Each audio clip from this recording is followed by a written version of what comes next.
श्री सद्गुरु महाराज की जय।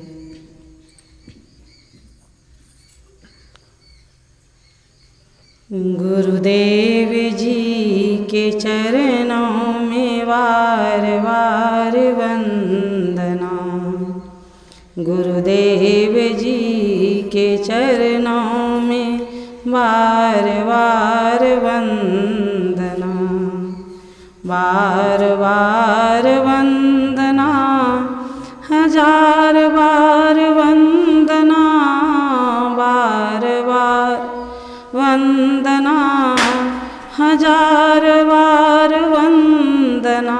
गुरुदेव जी के चरणों में बार बार वंदना। गुरुदेव जी के चरणों में बार बार वंदना। तुलसी साहब वंदना, देवी साहब वंदना। तुलसी साहब वंदना, देवी साहब वंदना। जनकवती नंदना को बार बार वंदना। जनकवती नंदना को बार बार वंदना। गुरुदेव जी के चरणों में बार बार वंदना। गुरुदेव जी के चरणों में बार बार वंदना। साही स्वामी वंदना, भगीरथ बाबा वंदना। साही स्वामी वंदना, भगीरथ बाबा वंदना। राधा देवी नंदना को बार बार वंदना। राधा देवी नंदना को बार बार वंदना। गुरुदेव जी के चरणों में बार बार वंदना। गुरुदेव जी के चरणों में बार बार वंदना। माता जी की वंदना, पिताजी की वंदना। माता जी की वंदना, पिताजी की वंदना। भाई जी के नंदना को बार बार वंदना। गुरुदेव जी चरणों में बार बार वंदना। गुरुदेव जी के चरणों में बार बार वंदना।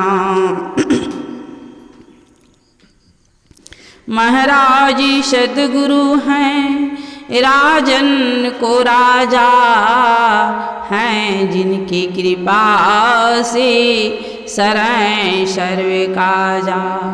भने में ही सोई परम गुरु नमामि। नमामि नमामि नमामि नमामि। बोलिए प्रेम से श्री सद्गुरु महाराज की जय।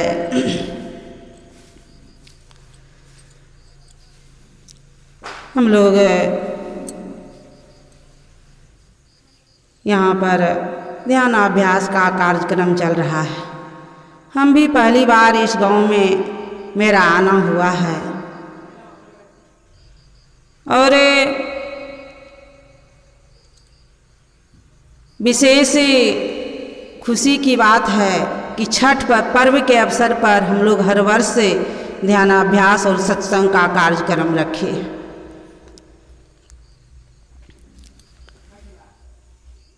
हम लोग जीवन में गुरु धारण करना हम लोगों के लिए बहुत जरूरी है। तीन बातें इस जीव के कल्याण के लिए, तीन बातें हम लोगों के लिए बहुत जरूरी है। सर्वप्रथम तो गुरु धारण करें हम लोग। जो नहीं करे हैं, जो नहीं किए हैं ये तो जीवन को दुख से बचाने के लिए, निर्भय होने के लिए हम लोगों को गुरु धारण करना है। इसके बाद बारी आती है ध्यान और फिर सत्संग। जीवन में 3 बातें हम लोगों के लिए मुख्य है, गुरु, ध्यान और सत्संग। इतना सुंदर हम लोगों को जो मानव का शरीर मिला है, इस शरीर का एक अंग जो है वह बड़ा कीमती है और अनमोल है। अगर हम लोगों को पैर नहीं रहे तो हम लोग लंगड़ा कहलाएंगे। अगर हाथ नहीं रहेगा तो हम लोग लुल्हा कहलाएंगे। अगर आंख नहीं रहेगा तो हम लोग अंधा कहलाएंगे। अगर कान नहीं रहे तो बहरा कहलाएंगे। अगर नाक थोड़ा सा कटा हुआ रहे तो हम लोगों का नाम खुनमा रखा जाएगा। ये सारे चीजों से जो हम लोगों को परिपक्व किया, किसने किया? परमात्मा ने। सारी चीजों से परिपक्व उन्होंने अगर एक अंग हम लोगों को पूरा करने के लिए भूल जाते तो हम लोग अंगहीन कहलाते। हम लोग का नाम बदल जाता। सारी चीजों से परिपक्व करके परमात्मा ने हम लोगों को भेजा। और इसमें कमी क्या चीज की रही? तो गुरु करने का। अगर हम लोग गुरु नहीं करेंगे तो सारे चीज से परिपक्व रहते हुए अगर हम लोग सत्संग में नहीं आएंगे तो मेरा नाम बदल जाएगा। पैर जो उन्होंने पैर दिया सत्संग में आने के लिए, हाथ दिया धर्म कामों में खर्च करने के लिए, परहित का काम करने के लिए, सेवा में हाथ बटाने के लिए, तब मेरा हाथ पवित्र होगा। आंख दिया संतों का दर्शन करने के लिए, कान दिया है सत्संग की चर्चा को, गुरु की चर्चा को सुनने के लिए। इसलिए तो हमारे सुंदरदास जी महाराज ने कहा है, जाही शरीर में तू अनेक सुख मानी रहियो, एक सुख नहीं अनेक सुख सुविधा। जाही शरीर में तू अनेक सुख मानी रहियो, ताही तू विचार या में कौन बात भली है। मेद मज्जा मांस रग रग में रक्त भरियो, पेट हूँ पिटारी सी ठौर ठौर मली है। हारन के मुख बनो, हारन के नैन नाक, हाथ पांव सो सब हारन की नली है। सुंदर कहत याही देख जनी भूलो कोई, भीतर भंगार भरी ऊपर से कली है।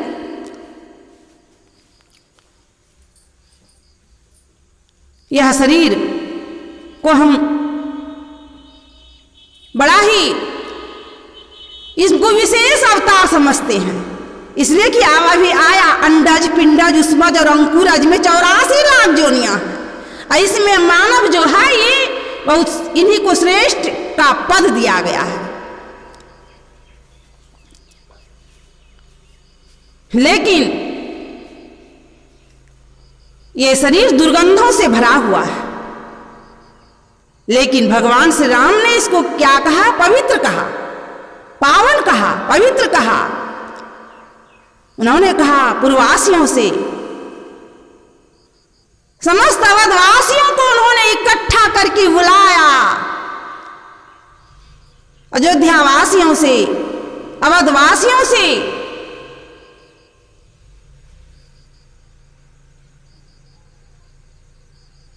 भगवान श्री रामचंद्र जी अपने मुखार बिंद से कहते हैं, अभी मैं हूं तो प्रजा लोग जो है सुखी है, लेकिन मैं अगर चला जाऊंगा और ये सारे प्रजा लोग जो है इस शरीर से जब निकल जाएंगे, इन लोगों का कल्याण, महाकल्याण कैसे होगा? उसके लिए भगवान श्री रामचंद्र जी उपदेश कर रहे हैं। एक बार रघुनाथ बुलाए, गुरु द्विज पुरवासी सब आए। एक बार यानी कि बार बार नहीं, हम लोग तो बार बार सत्संग में आते हैं, बार बार सत्संग की वाणियों को सुनते हैं। बार बार सुनने का मतलब यही है कि हम लोगों के पास कमी है, हम लोग नहीं सुनते हैं। हमारे संत महर्षियों ने कहा हम लोग सत्संग में आने के लिए नहीं चाहते हैं, और जो आते हैं वह बैठने के लिए नहीं चाहते हैं, और जो बैठते हैं वे सुनने के लिए नहीं चाहते हैं, और जो किसी तरह से सुन भी लेते हैं तो समझते नहीं हैं, और जो कुछ समझ भी लेते हैं तो जीवन में उतारने का प्रयास नहीं करते हैं।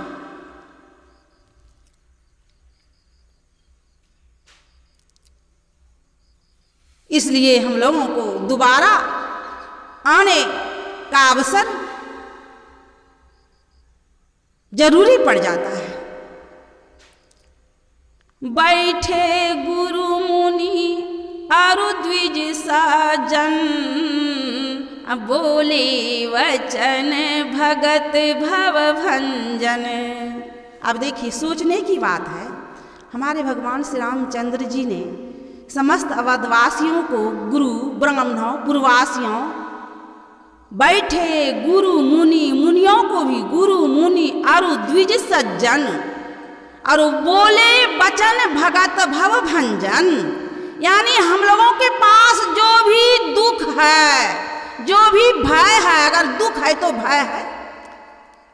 अगर हम लोगों के साथ हम लोग जन्म लिए हैं, जिस वक्त में हम जन्म धारण करने का प्रयास किए, यानी माता के गर्भ में मेरा गर्भ धारण हुआ, उसी वक्त से हम लोगों के पीछे भय लगा हुआ है। कब क्या होगा, यानी हम लोग गर्भ में ही मेरा शरीर छूट जाएगा, या जन्म लेते समय ही गला दबा जाएगा, या जन्म लेने के बाद ही मेरा शरीर छूट जाएगा, या चलते चलते जब हम कुछ बड़े हो जाते हैं तो कहीं चलते हैं तो पैर टूट जाएगा, फिसल जाएगा। कब क्या होगा, मेरे पीछे यह भय लगा हुआ है। भय है तो दुख है। इसी दुख से बचने के लिए, भय से छूटने के लिए हमारे भगवान श्री रामचंद्र जी ने कहा, बैठे गुरु मुनि और द्विज सज्जन, बोले वचन भगत भव भंजन। सारे दुखों का अंत हो जाएगा, ऐसे उपदेश रख रहे हैं भगवान श्री रामचंद्र जी। नरतन पाई विषय मन देही, पलटी सुधाती 60-20 लेही। इस मानव शरीर को पाकर जो विषय में मन लगाते हैं, वे अमृत को छोड़ करके विष लेते हैं। विषय में मन लगाना कि हम लोग सांसारिक कामों में, सांसारिक सुखों में, सांसारिक आनंद में आनंद लेने में हम लोग अपने निज काम को भूल जाते हैं। मेरा निज काम क्या है, हम लोगों को पता है। पूज्यपाद स्वामी संसेवी जी महाराज के वचन में हम पढ़े थे, एक सूफी संत अपने शिष्यों के साथ जा रहे थे। कुछ दूर यात्रा करते करते समय हो गया नमाज पढ़ने का। एक वृक्ष के नीचे वे अपना चादर बिछा करके नमाज पढ़ने लग गए। एक शेर आया, उसी वक्त में उस शेर को देखकर उनका शिष्य जो था डर से, भय से, मरने के डर से वे वृक्ष पर चढ़ गया। लेकिन वे नमाज पढ़ते ही रह गए। शेर आया और घूम करके लौट करके चला गया। शिष्य वृक्ष पर से उतर गया। फिर वे सूफी संत फकीर जो थे वे अपने शिष्यों के साथ चलने लगे। चलते चलते उनको मच्छर काटने लगा। जब मच्छर काट रहा है तो वे चिल्लाने लग गए, पूरा चिल्ला चिल्ला करके। तो उनके शिष्यों ने कहा कि जिस वक्त में कि शेर आया था तो आपको जरा भी डर नहीं लगा, भय नहीं हुआ। अभी आपको उस शेर का भय नहीं लगा, अभी आपको मच्छर काट रहा है तो आप चिल्ला चिल्ला करके बोल रहे हैं। उस संत ने कहा, फकीर ने कहा अपने शिष्यों से, तुमको पता नहीं है उस वक्त में मैं परमात्मा के साथ था, इसलिए हमको डर नहीं था, भय नहीं था। तुमको समझ में नहीं आया? अरे मूर्ख कहीं का, अभी मैं तुम्हारे साथ हूं इसलिए हमको डर हो रहा है, मैं चिल्ला रहा हूं डर के मारे। देखिए, तो ये कहानी बहुत छोटा है, लेकिन अगर हम इसको समझ लेंगे, पूज्यपाद स्वामी संसेवी जी महाराज के प्रवचन में हम कल ही रात में पढ़ रहे थे, नींद टूटा और लिए जे पहुंचे ते कही गए तिनकी एक बात। तो कहने का मतलब है कि हम लोग सांसारिक आनंद को लेते रहेंगे, जब सांसारिक सुख, सांसारिक आनंद, विषय वासना में जब तक अपना समय को हम देते रहेंगे, मूल्यवान समय को, तो हम लोगों के पीछे भय रहेगा। इसलिए कि उस वक्त में हम गुरु को भूल जाते हैं, परमात्मा को भूल जाते हैं।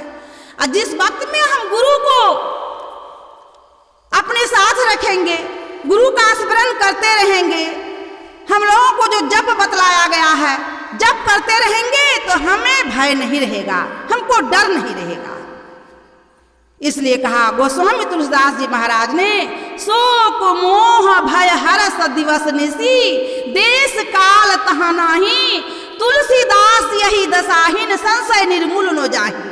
हम लोगों के पीछे संशय लगा हुआ है, पूर्णतया विश्वास हम लोगों को नहीं है।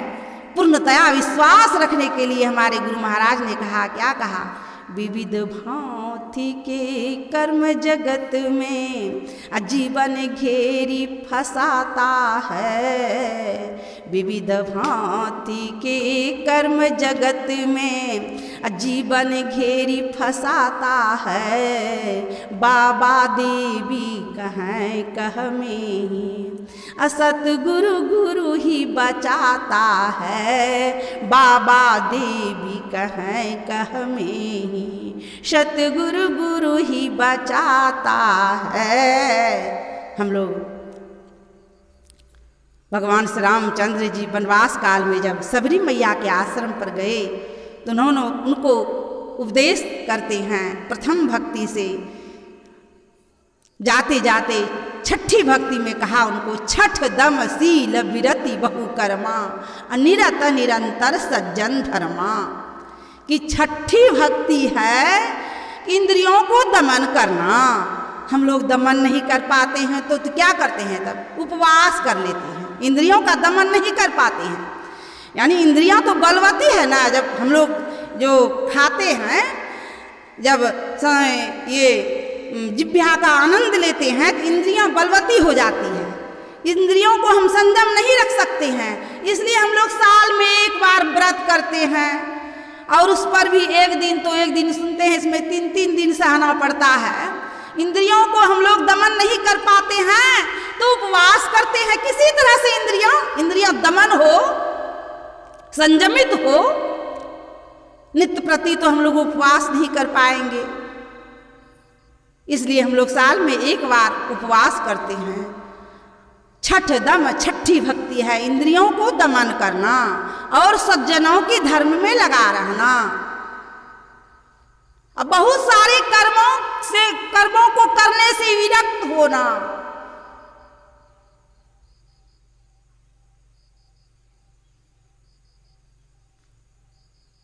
ये हमारे पूज्यपाद स्वामी संसेवी जी महाराज ने कहा कि बिंदु और नाद जो है यही ईश्वर की भक्ति है। बिंदु और नाद ईश्वर की भक्ति है, और उसके ऊपर ईश्वर बड़ी प्रसन्न होते हैं।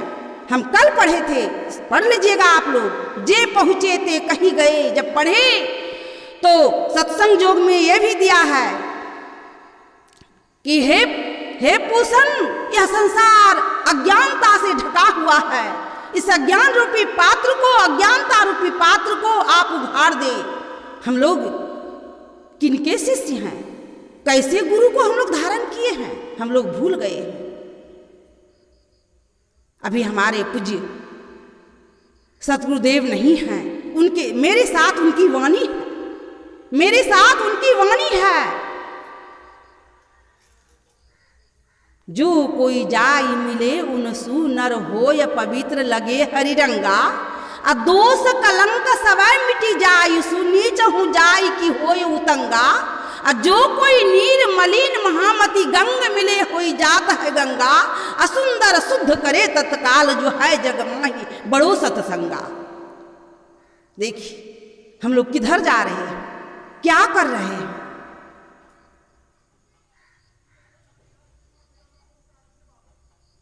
सौ वर्षा भक्ति करे एक दिन पूजे आन, सो अपराधी आत्मा पड़े 84 खान।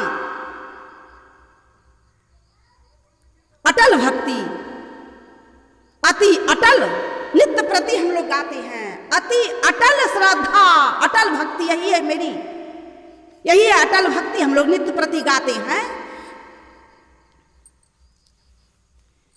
अति अटल श्रद्धा प्रेम से गुरु भक्ति। अभी आप लोग पाठ में सुने, कितना सुंदर आया वाणी पाठ में। रामायण में रामचरित्र, रामचरित्र क्यों उसका नाम रखा गया? तो उनका जो चरित्र है, भगवान श्री राम का जो चरित्र है, हम लोग ये नियम बना लिए हैं कि रामायण का पाठ, और हम लोगों को ये स्मरण नहीं रहता है कि उसमें जो है हमारे भगवान का चरित्र भरपूर दिया हुआ है, छिपा हुआ है। जो पढ़ने का मतलब वही है, पाठ सुनने का मतलब वही है, हम अपने चरित्र को महान बनावें। अभी आप लोग ये भी सुन रहे थे पाठ में काल कर्म स्वभाव गुण घेरा। काल कर्म स्वभाव और गुण के घेरे में रहकर सदा भटकता फिरता है। काल में न समय, काल कर्म, कर्म जो हम करेंगे, जो हम करेंगे, काल कर्म स्वभाव, जैसा मेरा स्वभाव है, काल कर्म स्वभाव गुण के घेरे में रहकर मानव सदा भटकता फिरता है। ये शरीर तो नहीं रहेगा, ये शरीर नष्ट हो जाएंगे, इसको हम लोग जला करके समाप्त कर देंगे। लेकिन मेरा जो स्वभाव है, मेरा जो गुण है, यह जन्म जन्मांतर मेरा पीछा करेगा, और उसी के अनुकूल जो है हम लोग आगे चल करके महापुरुषों के यहाँ हम लोगों का जन्म धारण होगा। वहाँ से हम अपना भक्ति, जो भी मेरी भक्ति में कमी है, फिर हम लोग वहाँ से प्रारंभ करेंगे। हम लोग एक बात और सुने, अभी पाठ में आया था, अंतिम में था, और एक गुपुत मत, इसी प्रसंग में है, और एक गुपुत मत सबही कहाऊं कर जोड़ी, और शंकर भजन बिना नर भगति न पावई मोरी। तो और एक गुप्त मत, भगवान श्री राम कहते हैं कि और एक गुप्त मत है, वह भी आप लोगों को मैं प्रकट कर देता हूं। वह भजन करने का और एक गुप्त नियम है। तो हम लोग कर, और एक गुप्त मत सबही कहाऊं कर जोड़ी। हम लोग जो इस तरह से हाथ जोड़कर प्रणाम करते हैं, तो क्यों करते हैं? हाथ जोड़कर प्रणाम जो करते हैं, इसका मतलब क्या है? कभी कभी तो हम लोग प्रणाम करने का जो नियम नहीं जानता है, तो सीधे हम अपने नाखून को गुरुदेव के चरणों पर रख देते हैं। शायद कभी भूल से उस नाखून का चोट भी उनके पद, उनके पैरों में लग जाता होगा।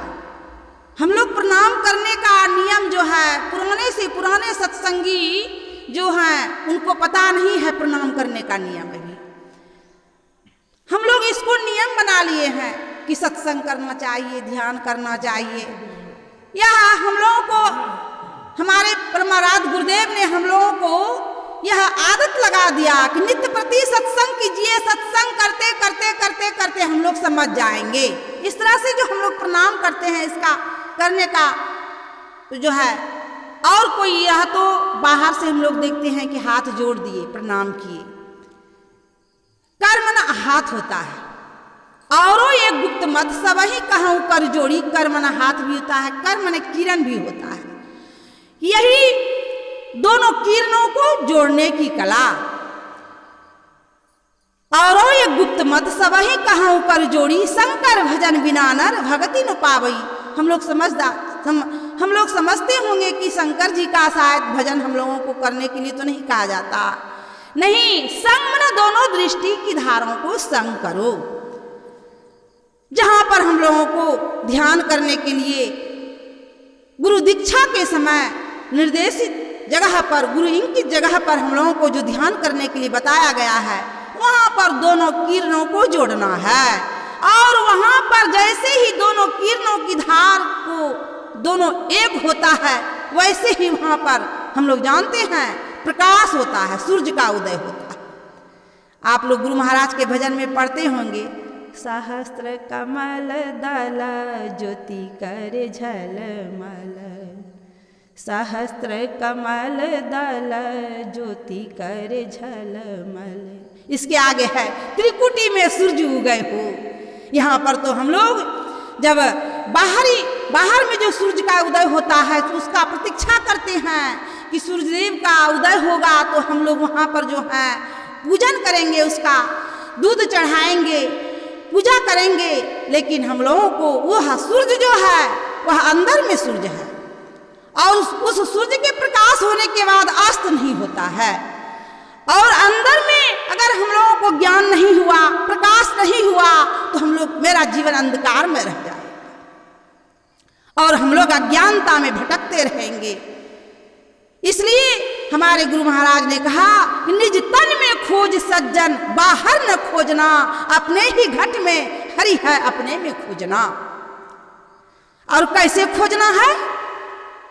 निज तन में खोज सज्जन, जो खोजने वाले हैं, जो राही हैं, जो त्राही मम है। हमारे पूज्य संत सदगुरु महर्षि जी महाराज ने उनको कहा सज्जन। ऐसे लोग हैं सज्जन जो खोजी हैं। क्या हम लोग खोजी बने हैं? तो नहीं। संत कबीर साहब कहते हैं, यह तन विष की बेलरी, गुरु अमृत का खान। आशीष दिए पै गुरु मिले, तो भी सस्ता जान। क्या हम लोग समर्पित हैं? अगर समर्पित हैं, अपने आप को हम समर्पित कर दिए हैं गुरु महाराज को, गुरु महाराज के चरणों में, फिर यहाँ पर जो है दूध कैसे कहाँ से आ गया, केला कहाँ से आ गया, यह जो ठेकुआ खबोनी कहाँ से आ गया, नारंगी से बेदाना कहाँ से आ गया। यहाँ अपने आप को समर्पण करने की बात रखी जा रही।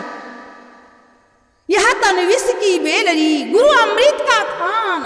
और शीश दिए पाए गुरु मिले तो भी सस्ता जान।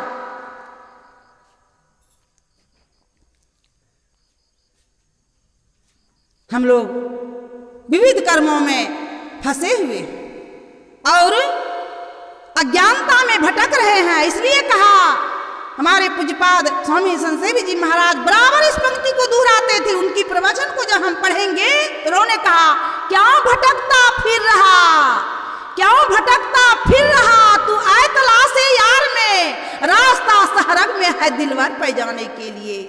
दिलवर कहते हैं परमात्मा को। यह जीव जो है वह परमात्मा से दूर हो गया है, अलग हो गया है, इसलिए ये दुखी है। इसलिए हम लोग दुखी हैं, बेचैन है, त्राही मम है। किन्हीं को चैन नहीं है और साथ ही साथ हमको भी चैन नहीं है। अगर चैन होता तो हम लोग ठंडी में मधेपुरा जिला से क्यों चलते वहाँ से यहाँ पर जो है, यहाँ पर जो है गांव का क्या नाम है, बजलपुर में कि ध्यानाभ्यास का कार्यक्रम हो रहा है। सत्संग का कार्यक्रम हो रहा है, अपने घर में शांति नहीं है, जाते हैं वहां पर सत्संग यज्ञ में शांति मिलेगा, तो सबों से हम लोग मिलेंगे और शांति को ढूंढने के लिए हम लोग यहाँ तक आ गए। इसलिए गुरु महाराज ने कहा शांति स्थिरता व निश्चलता को कहते हैं। अब देखिए, शांति आया, स्थिरता आया और फिर निश्चलता आया। शांति स्थिरता व निश्चलता को कहते हैं। तो निश्चलता का अर्थ हम लोग क्या, क्यों 3 बार हमारे गुरु महाराज दोहराए? शांति स्थिरता व निश्चलता को कहते हैं। तो निश्चलता एकाग्रता को कहा जाता है। एकाग्रता, पूर्णतया एकाग्र, और मन को एकाग्र करने के लिए इतना एकाग्र हो, मन इतना एकाग्र हो कि मन में सांसारिकता कुछ नहीं रहे, विषय वासना कुछ नहीं रहे, यानी तिनका मात्र भी मन में विषय वासना और सांसारिक आनंदों का इच्छा ना रहे। अगर है इच्छा तो हम लोग समझ जाएं कि जन्म जन्मांतर से मेरे ऊपर जो है वह विषय वासना की काई लगी हुई है, पाप की काई लगी हुई है। पवित्र तो इस शरीर को कहा भगवान श्री राम ने, सोई पावन असोई सुभग शरीरा, जो तन पाई भजई रघुवीरा। भगवान श्री रामचंद्र जी अवधवासियों से, पूर्ववासियों से कह रहे हैं वही शरीर पावन और पवित्र है। सोई पावन, सुभग सुंदर, वही सुंदर है। सुभग शरीरा जो तन पाई भजई रघुवीरा। और कैसे भजेंगे? तो कैसे भजना है? ताली बजा बजा करके, क्या हम लोगों को कीमती कपड़ा पहन करके, क्या तोशक तकिया मालवर बिछावन पर बैठ करके नहीं। हमारे राधा स्वामी जी महाराज ने कहा जैसे बने तैसे करो कमाई और धर चरणन विश्वास। गुरु महाराज के ऊपर विश्वास रहकर, विश्वास, पूर्णतया विश्वास, समर्पण, पूर्णतया विश्वास था और त्याग था। किनको? हमारी मीराबाई। और कब से था? बाल्यकाल से ही मीराबाई का त्याग और तपस्या और वैराग्य 2 पंक्ति के भजन में